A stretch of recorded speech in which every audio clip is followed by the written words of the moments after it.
thank you all for joining us for the 80th anniversary of the bombing of Hiroshima and Nagasaki.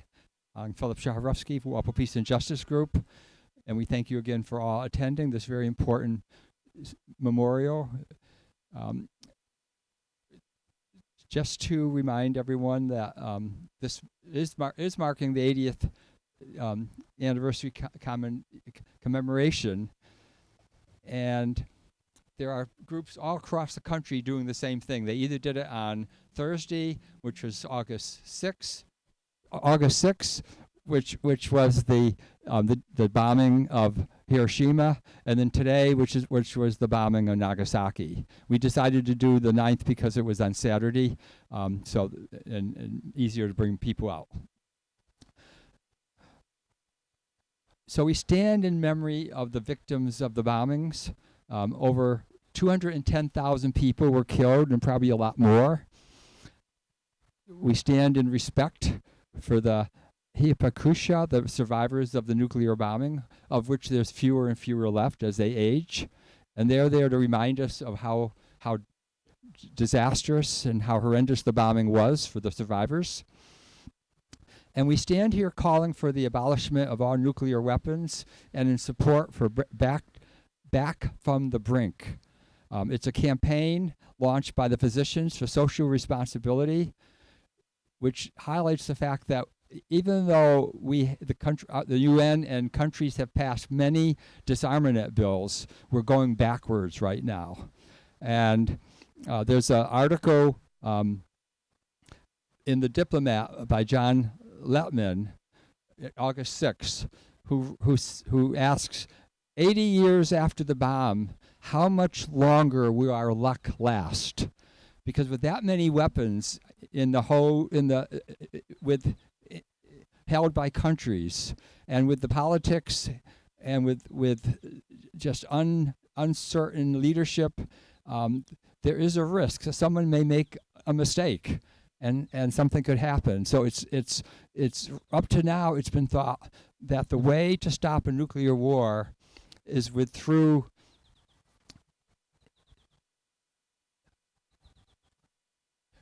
I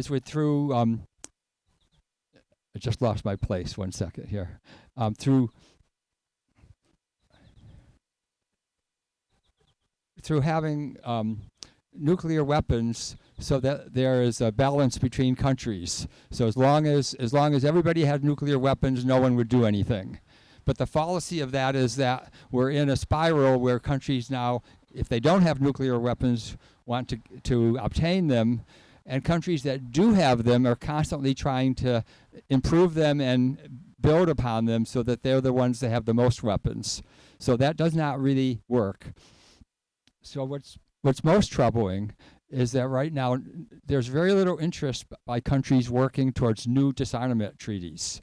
And in fact, we've gone backwards. President Trump, he terminated the agreement with Iran in 2018.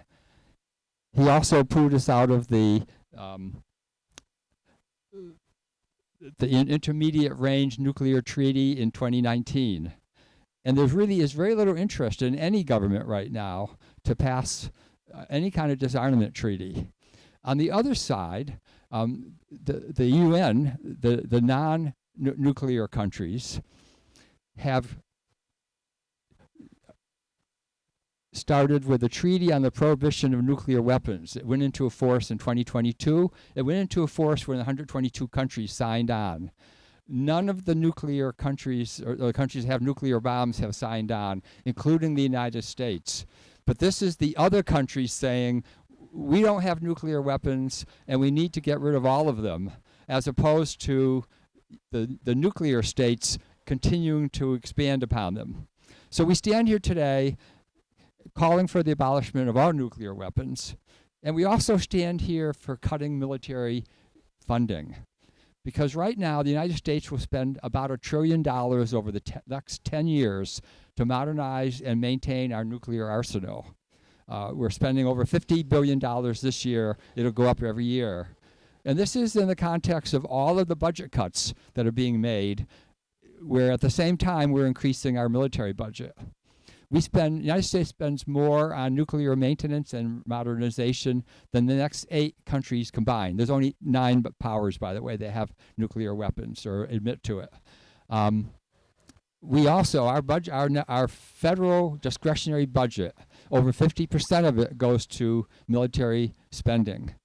So while funding for things like U.S. aid or housing or transportation or climate change are being decreased, we are spending more on defense. So we stand for transferring federal funds from defense to social services. There's no reason in the richest country in the world that we shouldn't have housing for all, education for all, food for all, and healthcare for all. So that is why we stand here. Thank you all for coming here. And now, what we're going to do is have a moment of silence in honor of the bombing of Hiroshima and Nagasaki.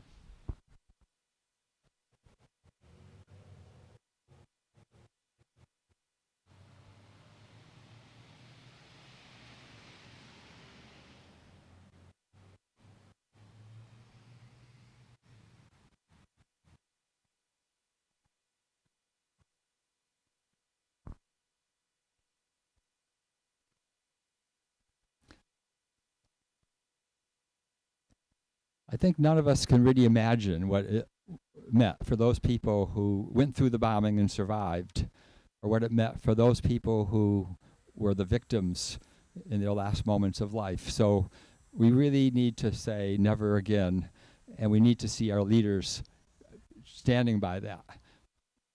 So now we're going to do a reading of the poem Original Child Bomb by Thomas Merton. On April 12th, 1945, Mr. Harry Truman became the President of the United States, which was then fighting the Second World War. Mr. Truman was a vice president who became president by accident when his predecessor died of a cerebral hemorrhage. He did not know as much about the war as a president before him did. He knew a lot less about the war than many people did. About 1 hour after Mr. Truman became president, his aides told him about a new bomb which was being developed by atomic scientists. They called it the atomic bomb. They said scientists had been working on it for 6 years, and so far it had cost $2 billion. They added that its power was equal to that of 20,000 tons of TNT, and a single bomb would destroy a city. One of those present added, in a reverent tone, that the new explosive might eventually destroy the whole world. But Admiral Leahy told the president the bomb would never work. President Truman formed a committee of men to tell him if this bomb would work, and if so, what he should do with it. Some members of the committee felt that the bomb would jeopardize the future of civilization.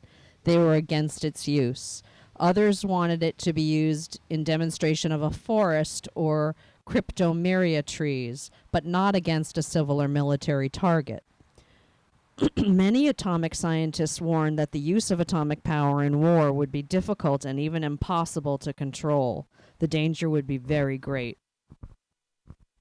Finally, there were others who believed that if the bomb were used just once or twice, or 1 or 2 Japanese cities, there would be no more war. They believed the new bomb would produce Power. In June 1945, the Japanese government was taking steps to negotiate for peace. On one hand, the Japanese ambassador tried to interest the Russian government in acting as a go-between with the U.S. On the other hand, an unofficial approach was made secretly through Mr. Allen Dulles in Switzerland. The Russians said they were not interested and that they would not negotiate. Nothing was done about the proposal, which was not official. The Japanese high command was not in favor of asking for peace, but wanted to continue the war even if the Japanese mainland were invaded. The generals believed that the war should continue until everyone was dead. The Japanese generals were professional soldiers. In the same month of June, the President's Committee decided that the new bomb should be dropped on a Japanese city. This would be a demonstration of the bomb on a civilian and military target. Demonstration of the bomb on a civil and military target. As demonstration, it would be a kind of a show. Civilians all over the world love a good show. The destructive aspect of the bomb would be military. The same committee also asked if America's friendly ally, the Soviet Union, should be informed of the atomic bomb. Someone suggested that this information would make the Soviet Union even more friendly than it was already, but all finally agreed that the Soviet Union was friendly enough. There was a discussion about which city should be selected as the first target. Some wanted it to be Kyoto, an ancient capital of Japan and a center of Buddhist religion. Others said no, this would cause bitterness. As a result of a chance conversation, Mr. Stimson, the Secretary of War, had recently read up on the history and beauties of Kyoto. He insisted that this city should be left untouched. Some wanted Tokyo to be the first target. Others argued that Tokyo would be had already been practically destroyed by fire raids and would no longer be considered a target. So it was decided Hiroshima was the most opportune target, as it had not been bombed at all. Lucky Hiroshima. What others had experienced over a period of 4 years would happen to Hiroshima in a single day. Much time would be saved, and time is money. When they bombed Hiroshima, they would put the following out of business: the UB Nitrogen Fertilizer Company, the UB Soda Company, the Nippon Motor Oil Company, the Sumitomo Chemical Company, the Sumitomo Aluminum Company, and most of the inhabitants. At this time, some atomic scientists protested again, warning that the use of the bomb in war would tend to make the United States unpopular. But the President's Committee was by now fully convinced that the bomb had to be used. Its use would arouse the attention of the Japanese military class and give them food for thought. Admiral Leahy renewed his declaration that the bomb would not explode. On the 4th of July, when the United States, in displays of fireworks, celebrates its independence from British rule, the British and Americans agreed together that the bomb ought to be used against Japan. On July 7th, the Emperor of Japan pleaded with the Soviet government to act as a mediator for peace between Japan and the Allies. Molotov said the question would be studied. In order to facilitate this study, Soviet troops in Siberia prepared to attack the Japanese. The Allies had, in any case, been urging Russia to join the war against Japan. However, now that the atomic bomb was nearly ready, some thought it would be better if the Russians took a rest. The time was coming for the new bomb to be tested in the New Mexico desert. A name was chosen to designate this secret operation. It was called Trinity. Trinity. Trinity. Trinity. At 5:30 a.m. on July 16, 1945, a plutonium bomb was successfully exploded in the desert at Alamogordo, New Mexico. It was suspended from a 100-foot steel tower, which evaporated. There was a fireball a mile wide. The great flash would be seen for a radius of 250 miles. A blind woman miles away said she perceived the light. There was a cloud of smoke 40,000 feet high. It was shaped like a toadstool. Many who saw the experiment expressed their satisfaction in religious terms. A semi-official report even quoted a religious book, the New Testament. "Lord, I believe, help though my unbelief." There was an atmosphere of devotion. It was a great act of faith. They believed the explosion was exceptionally powerful.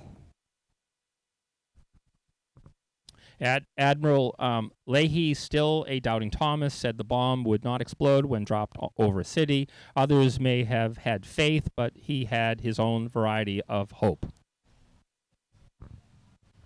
On July 21st, a full written report of the explosion reached President Truman at Potsdam. The report was documented by pictures. President Truman read the report and looked at the pictures before starting out for the conference. When he left, his mood was jaunty and his step was light.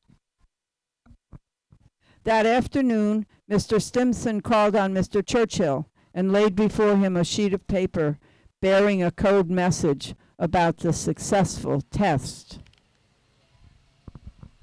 The message read, "Babies satisfactorily born." Mr. Churchill was quick to realize that there was more in this than met the eye. Mr. Stimson's satisfied his legitimate curiosity. On this same day, 60 atomic scientists who knew of the test signed a petition that the bomb should not be used against Japan without a convincing warning and an opportunity to surrender. At this time, the USS Indianapolis, which left San Francisco on the 18th, was sailing toward the island of Trinian with some U-235 in a lead bucket. The fissible material was about the size of a softball, but there was enough for one atomic bomb. Instructions were that if the ship sank, the uranium was to be saved first before any lie. The mechanism of the bomb was on board the USS Indianapolis, but it was not yet assembled. On July 26th, the Potsdam Declaration was issued. An ultimatum was given to Japan: surrender unconditionally or be destroyed. Nothing was said about the new bomb. But pamphlets dropped all over Japan threatened, quote, an enormous air bombardment if the army would not surrender. On July 26, the USS Indianapolis arrived at Trinian, and the bomb was delivered. On July 28th, since the Japanese High Command wished to continue the war, the ultimatum was rejected. A censored version of the ultimatum appeared in the Japanese press with the comment that it was an attempt to drive a wedge between the military and the Japanese people. But the emperor continued to hope that the Russians, after studying his proposal, would help negotiate a peace.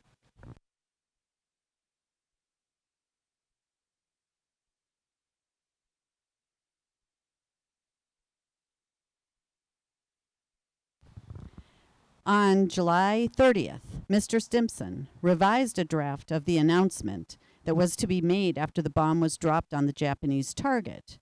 The statement was much better than the original draft. On August 1st, the bomb was assembled in an air-conditioned hut on Tinian. Those who handled the bomb referred to it as Little Boy. Their care of the original child was devoted and tender. On August 2nd, President Truman was the guest of His Majesty King George VI on board the HMS Renown in Plymouth Harbor. The atomic bomb was praised. Admiral Leahy, who was present, declared that the bomb would not work. His Majesty King George VI offered a small wager to the contrary. On August 2nd, a special message from the Japanese foreign minister was sent to the Japanese ambassador in Moscow. Quote, "It is requested that further efforts be exerted, since the loss of one day may result in 1,000 years of regret. It is requested that you immediately have a talk with Molotov."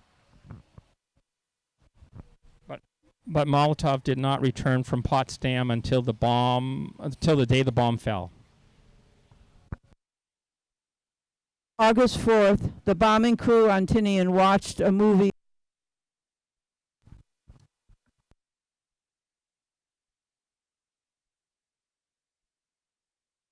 On August 4th, the bombing crew on Tinian watched a movie of Trinity, the Alamogordo test. August 5th was a Sunday, but there was little time for formal worship. They said a quick prayer that the war might end very soon. On that day, Colonel Tibbets, who was in command of the B-29 that was to drop the bomb, felt that his bomber ought to have a name. He baptized it Enola Gay after his mother in Iowa. Colonel Tibbets was a well-balanced man and not sentimental. He did not have a nervous breakdown after the bombing like some of the other members of the crew. On Sunday afternoon, little boy was brought out in procession and devoutly tucked away in the womb of Enola Gay. That evening, few were able to sleep. They were as excited as little boys on Christmas Eve.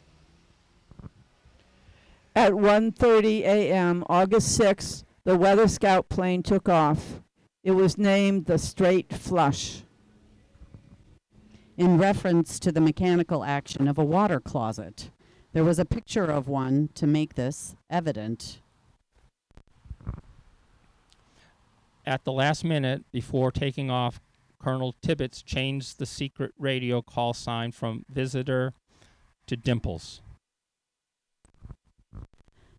The bombing mission would be a kind of flying smile. At 2:45 a.m., Enola Gay got off the ground with difficulty. Over Iwo Jima, she met her escort, two more B-29s, one of which was called the Great Artiste. Together they proceeded to Japan.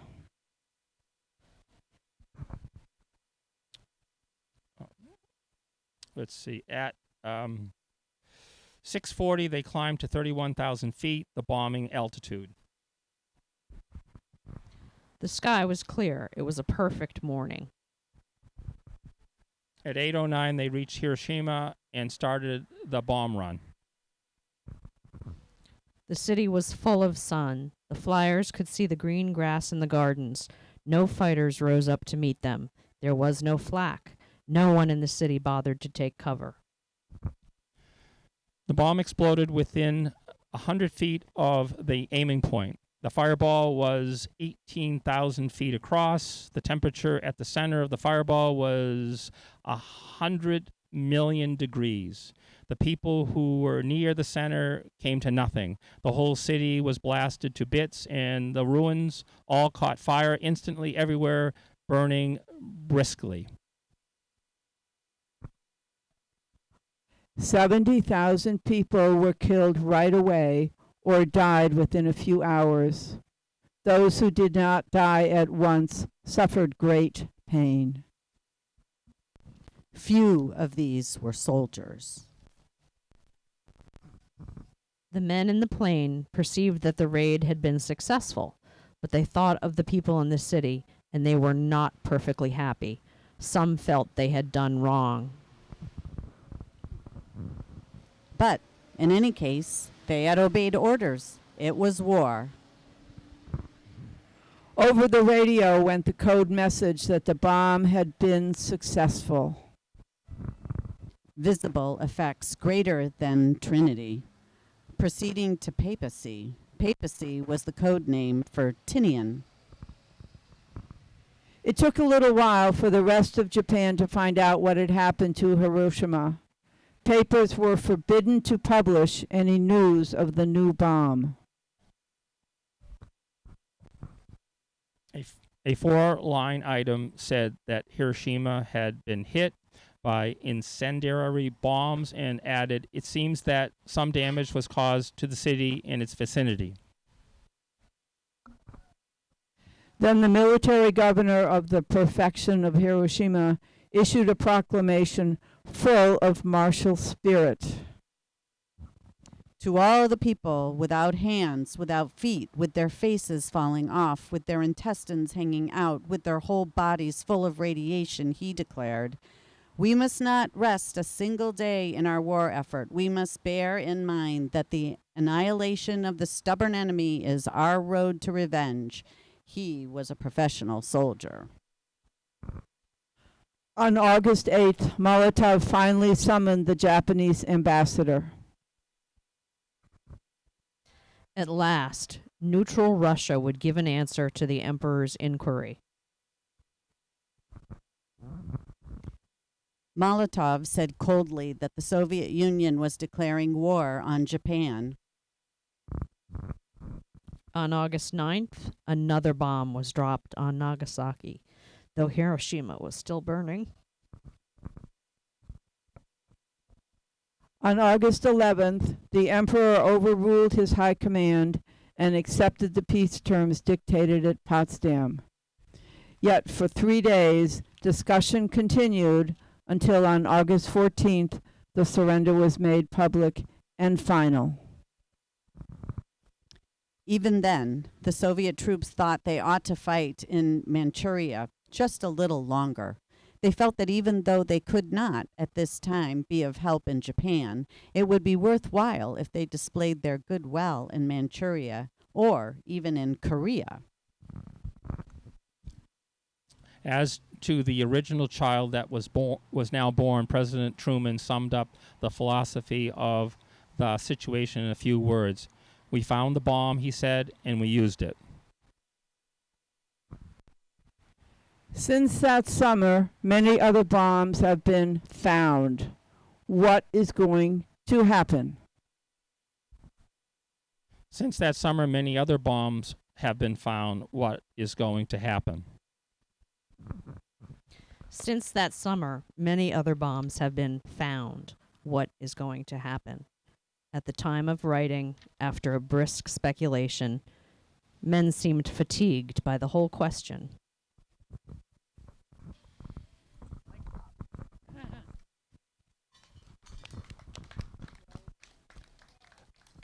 Thank you all for that reading. You can see why this poem, and Thomas Merton called it an anti-poem, why it's been read so many times on the occasion of this anniversary. Now, Thomas Merton was a Catholic Trappist monk. He was also an anti-war activist and wrote many essays. He was very, very active during the Vietnam War and other military issues. So we're actually thankful for his work for all the years he lived. He died in 1968. If you want to read more about the war, about Hiroshima, the bombings, there are several books, starting with John Hershey's book that he wrote right after the bombing. He came into Hiroshima and was able to inspect what happened. But there have been a lot of other books written since that analyze the war, analyze the decision for the bombing. Was it necessary? And I would say that many people think it was not necessary. There were many ways to end the war. It's a tragedy that people, our leaders at the time, decided to do it. And it may show that the temptation to use a weapon is so great that once you have it, leaders or military officials will find a place to use it. And so we see that over and over again. So it's very sad. I also want to just mention that one of our members from years ago who passed away maybe 10 years ago, Silda Weatherby, was the one who brought this poem to our attention, and we always read it in her memory. And then the other person I want to mention is Aura Aura was a member for many years. She was known in Walpole for making origami peace cranes, and she probably made thousands of them. Many of you here may have some of them. There's some here. So she was always a spirit for peace. She was always there helping other people make them and explaining what they represented. So again, we want to recognize her, and she passed away maybe 5 years ago, and there's some here. And there's a picture of her at one of these vigils with the sign, "We cannot be silent in the face of evil." What good words to remember. And then last, up here on the chair is a replica of the Peace Stone from the Peace Abbey, which was brought to Washington, D.C. It was a large stone brought on a carriage, and thanks to Madeline, we have a small copy of it. And again, it reminds us of the number of fatalities among civilians. It's a stone for the civilian dead. We have stones that memorialize war. This is a stone that memorializes the civilians who were were killed from war.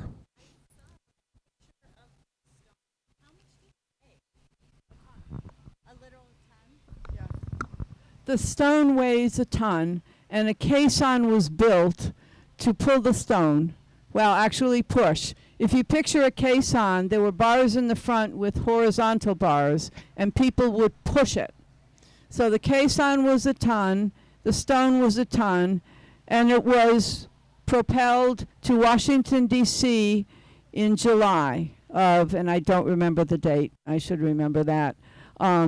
That's a long way to be pushing a stone. And there's been different stone walks. If you go to the Peace Abbey website, you can read about it.